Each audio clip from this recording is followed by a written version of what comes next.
Yes, good afternoon, officers. Time for a short and cute video. Today's topic is super interesting topic. It is called ghost cities. అంటే city అంటే నగరం, ghost అంటే భూతం, దెయ్యం. మీరు ఎప్పుడు ఒక బ్యూటిఫుల్ హారర్ సినిమా చూసినప్పుడు, లేకపోతే థ్రిల్లర్ సినిమా చూసినప్పుడు, ఒక నిర్మానుషమైన ప్లేస్ డైరెక్టర్ చూస్ చేసుకుంటాడు. అక్కడ ఒక భయంకరమైన సినిమా తీస్తాడు. సో నిర్మానుషం అంటే ఏంటి? ప్లేస్ వితౌట్ పీపుల్, మనుష్యులు లేని చోటని నిర్మానుషం అంటారు. So a place without humans is called నిర్మానుషం. అండ్ దాన్ని మన రియల్ ఎస్టేట్ టర్మ్స్లో గోస్ట్ ల్యాండ్స్ అంటారు. అంటే దాంట్లో బిల్డింగ్, కాంక్రీట్ జంగళ్ళు మాత్రం ఉంటాయి, కానీ మనుషులు ఉండరు. అట్లాంటివి చైనా వాళ్ళు చాలా ఏళ్ళ క్రితమే ఉట్టి ల్యాండ్లు కాదు, కొన్ని సిటీస్ డెవలప్ చేసినారు విత్ లార్జ్ ఇన్ఫ్రాస్ట్రక్చర్ ప్రాజెక్ట్స్, పెద్ద పెద్ద high rise buildings, beautiful independent houses, beautiful societies create చేశారు. కానీ ఆ సొసైటీస్లో మనుషులు ఉండట్లేదు. అలాంటి ప్లేసెస్ని గోస్ట్ సిటీస్ అంటారు. A city with buildings, all the equipment which is required for humans to live, like malls, parks, amusement places, entertainment places, casinos, swimming pools, stadiums, అన్నీ కన్స్ట్రక్ట్ చేసి అన్నీ రెడీగా పెడితే జనం మాత్రం ఉండట్లేదు. No people. There is no existence of societies there. Such kind of cities are called ghost cities. So దెయ్యాల సినిమాలో చూపించినట్టు నిర్మానుషమైన ప్లేసెస్ని గోస్ట్ ప్లేసెస్ అంటారు. అలా ఒక సిటీ మొత్తం అలా ఉందనుకోండి, వాటిని గోస్ట్ సిటీస్ అంటారు.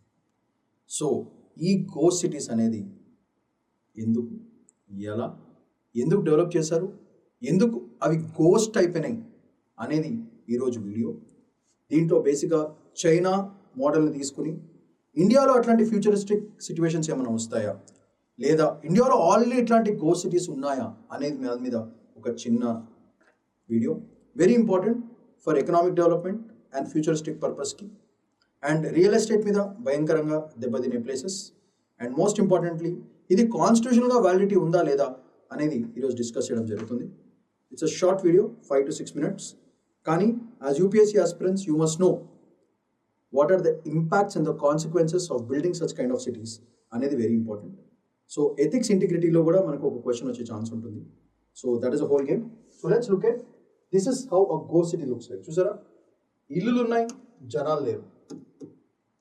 సో అందుకే రెడ్లో పెడతా, all houses but no people, జనాలు లేరు. So this is one ghost city in China.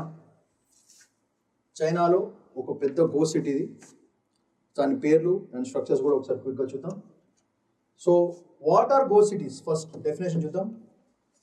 Fully developed urban zones. Fully developed, కంప్లీట్గా డెవలప్ అయిన urban zones with full infrastructure, like roads ఉన్నాయి, బిల్డింగ్స్ ఉన్నాయి, malls ఉన్నాయి, బట్ ఉండేవాళ్ళు లేరు. అంటే రెసిడెంట్స్ లేరు. రెసిడెంట్స్ లేకపోతే అక్కడ అసలు బిజినెస్సే ఉండదు. సో ఎకనామిక్ యాక్టివిటీ గాయా. That is the definition of ghost city.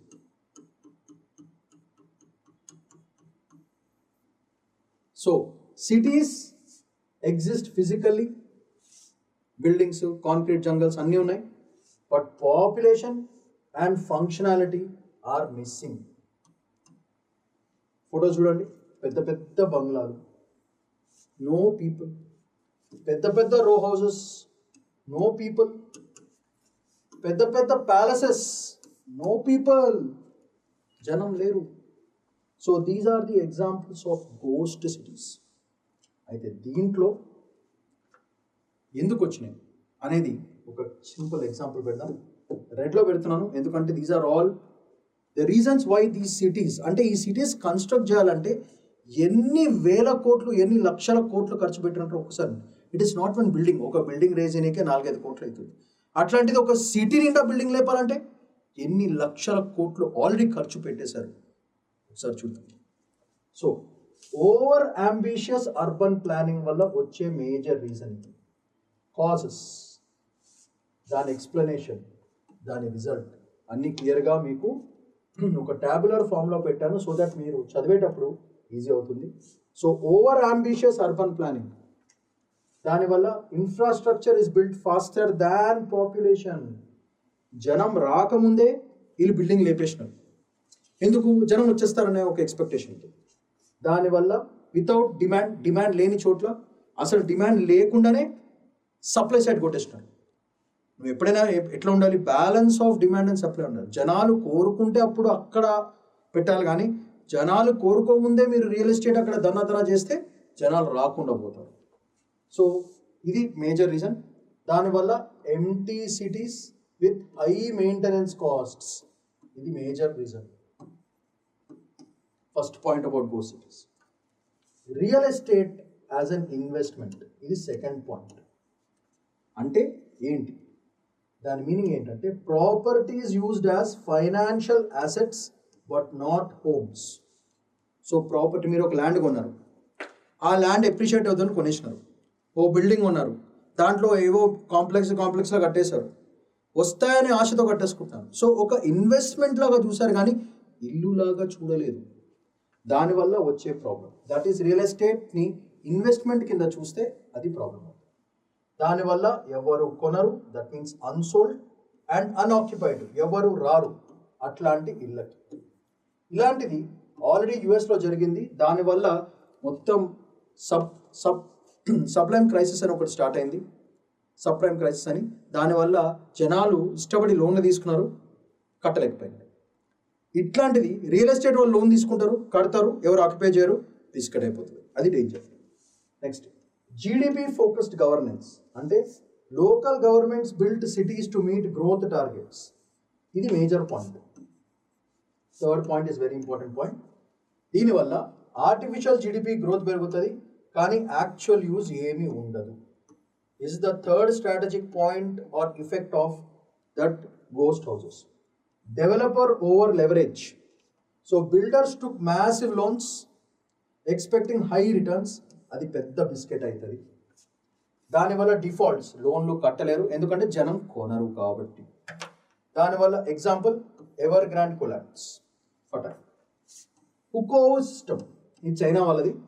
Migrants restricted from settling in new urban zones, ఇది మేజర్ పాయింట్. ప్రిలిమ్స్కి చాలా చాలా important. What is this Hukou system అంటే migrants are not allowed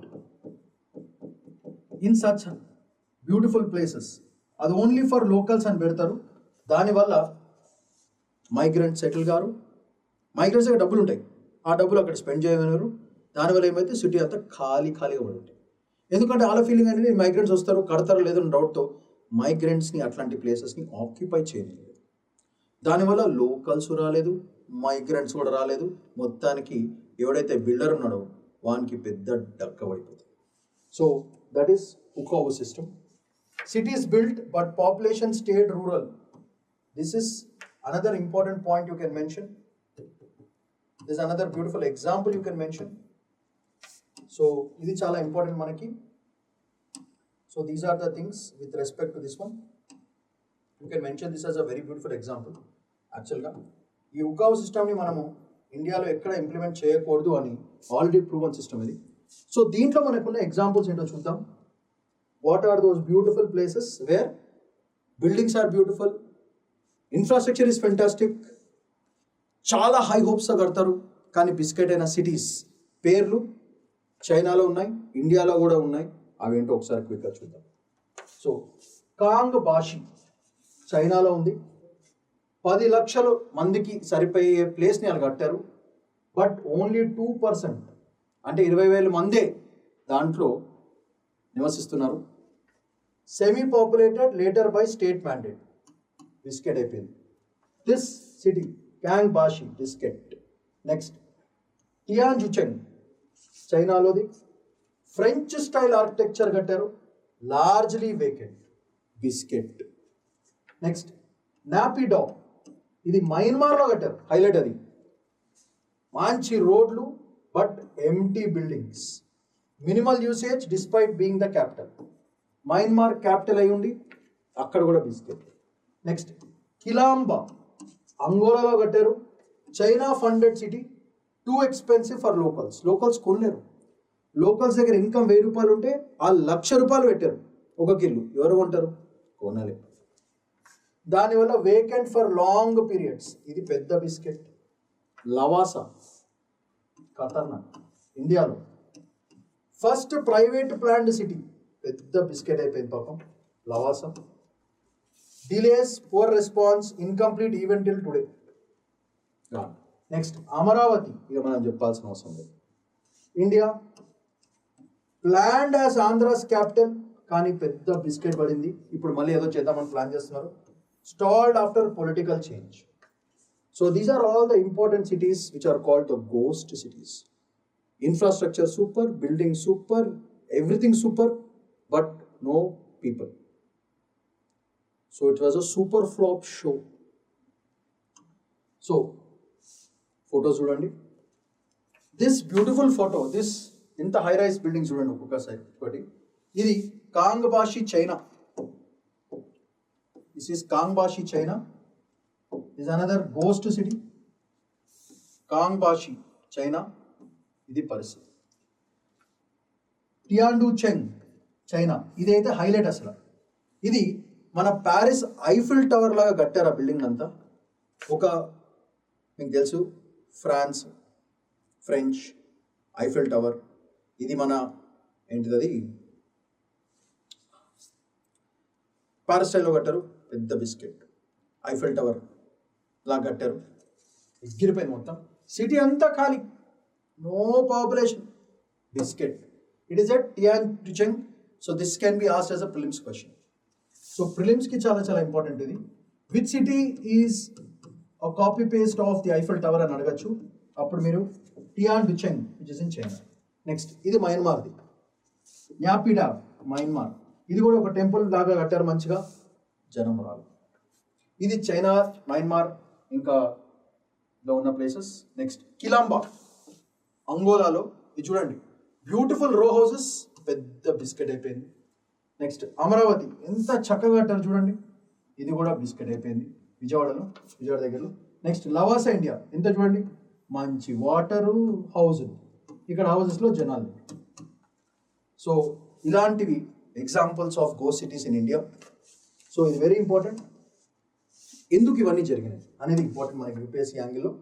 so ఒకసారి quick glance కొడదాం. First delay in the projects, delayed projects. JP infra Noida 30,000 homes పెండింగ్లో ఉన్నాయి ఇంకా. Court monitored resolution was given. Next unregulated sector, informal sector, pre-2016 no buyer protection లేదు, దానివల్ల ఎవరికాలు డబ్బులు తీసుకున్నారు, బిస్కెట్ అయిపోయింది. RERA act 2016 introduced buyer safeguards. So this is one important point, how what government did to save the buyer. Next, disconnected planning. Lavasa and Amravati lacked demand assurance. దానివల్ల ఎగిరిపోయినాయి. So push towards demand driven smart cities. So ఇలాంటి cities అంటే అన్ప్లాన్డ్గా కట్టిన సిటీస్కి final end result ఏమవుతుందంటే పెద్ద super flop show అవుతుంది. Okay, it will not be game changers, but game changer సినిమాలాగా అటర్ ఫ్లాప్ అయ్యే ఛాన్స్ ఉంటుందని ఇండైరెక్ట్గా చెప్పడం జరుగుతుంది. డిమాండ్ డ్రివెన్ ఉండాలి కానీ సప్లై డ్రివెన్ ఉండకూడదు, especially real estate and homes and buildings and all these things అనేది moral of the story. So దీంట్లో ఎందుకు ఇవన్నీ చేయగలిగారు? Article 21 right to housing included right to life, there for permissions ఇవ్వడం జరిగింది. DPSPs article 38, 39 as well as 43 equitable urban development and living standards పెంచాలి అని అనుకున్నారు కాబట్టి ఇట్లాంటి సిటీస్కి పర్మిషన్ ఇవ్వడం జరిగింది. రేరా యాక్ట్ బయర్ని ప్రొటెక్ట్ చేయడానికి బేసిక్గా transparency and accountability in real estate తీసుకురావడానికి this act is very important. Smart cities mission తీసుకోవాలని చెప్పి తీసుకొచ్చారు. Sustainable and citizen centric urban growth ఉండాలి అని overall target. But ghost cities is not the version of smart city. Smart cities are demand driven cities. And finally the technology which is used in smart cities actually help people living there. అందుకే దాన్ని smart city అంటారు. జనం లేకుండా smart ఎడికల్ అవుతుంది, జనం లేకుండా ఏమవుతుంది, ghost city అవుతుంది. అది మేజర్ పాయింట్. సో ఇది ఫైనల్గా ఈ హౌసింగ్స్ అన్నీ కూడా SDG 11 equitable housing for everyone, global goal for inclusive safe as well as resilience cities build చేయడానికి, సస్టైనబుల్ డెవలప్మెంట్ గోల్ 11ని రీచ్ కావడానికి ఇట్లాంటి సిటీస్ కన్స్ట్రక్ట్ చేయడానికి పర్మిషన్ దొరికింది. కానీ ఆ పర్మిషన్స్ ఫ్లాప్ ఎందుకైనాయి అంటే బేసికల్గా జనంలో డిమాండ్ లేదు అట్లాంటి సిటీస్కి. ఫ్యూచరిస్టిక్గా ఒక 30-40 ఇయర్స్ తర్వాత సరిపోయే సిటీస్ ఇప్పుడు కడితే జనానికి దాని ఇంపార్టెన్స్ ఎట్లా తెలుస్తుంది? అది తెలియకుండా ఇట్లాంటి ప్రాజెక్ట్స్ పెద్ద ఫ్లాప్ అయిపోయింది. సో దానివల్ల పైసలు ఎవరైతే ఇచ్చినారో వాళ్ళందరికీ పెద్ద బిస్కెట్ పడిపోయింది. సో ఎకనామికల్గా, సోషల్గా, ఎన్వైరన్మెంటల్గా, గవర్నెన్స్ ప్రకారంగా దాని రిజల్ట్స్ ఏంటో చూద్దాము. ఇది మనకి యూపీఎస్సీకి చాలా చాలా ఇంపార్టెంట్. సో వాటిని నేను ఆరెంజ్లో పెడతాను, జాగ్రత్త తెలుసుకోండి. UPSC relevance,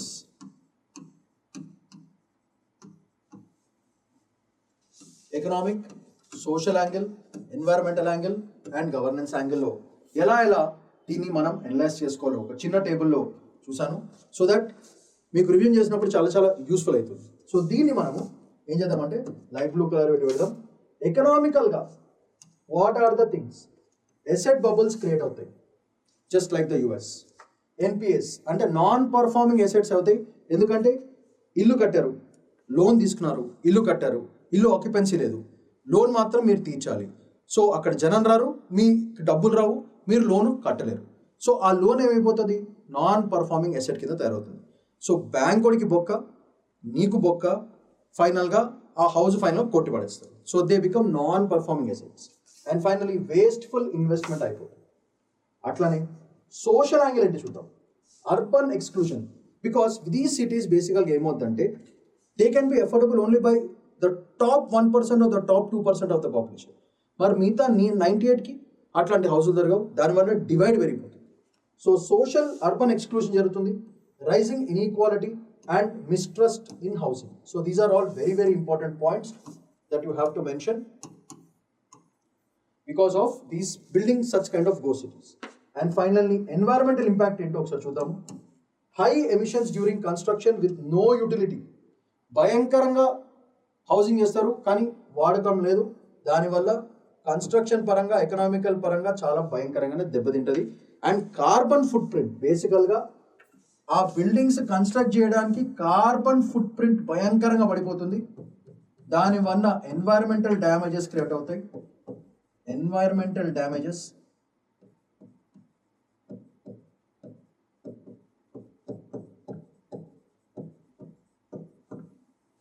environmental damage because of huge carbon foot print. ఎందుకంటే మీరు కన్స్ట్రక్షన్ యాక్టివిటీస్ ఏమైనా చేస్తూ ఉంటారు, చాలా పొగలు, దుమ్ము, గీలు అన్నీ పోతూ ఉంటాయి. ఆ ఏరియా మొత్తం అంతా ఒక పెద్ద blanket of carbon footprint will be created. దాన్ని క్లియర్ చేయాలంటే మాది ఒక లొల్లి. So that is another big problem. And governance factor పరంగా what are the issues? Highlights flaws in top to down approach and demand blind planning. అంటే demand లేని చోట మీరు అట్లాంటి సిటీకి ఎట్లా పర్మిషన్ ఇస్తారు? So governance becomes a big problem. So these are the major points that you have to analyze for your UPSC exam. So ghost cities కట్టారు, not just buildings. ఒకటో రెండో కట్టడం కాదు, సిటీ మొత్తం అంతా కట్టేశారు కానీ ఆక్యుపేషన్ లేదు. దానివల్ల వచ్చే ప్రాబ్లమ్స్ ఏంటిది, అసోసియేటెడ్ ఇష్యూస్ ఏంటిది అనేది ఈ వీడియోలో డిస్కస్ చేయడం జరిగింది. So any question on ghost cities leads to governance planning, that leads to economical downturn. And finally, unplanned work where there is no demand. That is a moral of the story. Where there is no demand, you shouldn't supply. Everything should be demand driven, not supply driven. That is a moral of the story. So, that is the video for today. Ghost cities. So, China lo start ayindi, India lo kuda start ayindi. Examples cheppanu. Examples are very important. So, that's all for today. Shaman Paidikondla signing off. Bye-bye.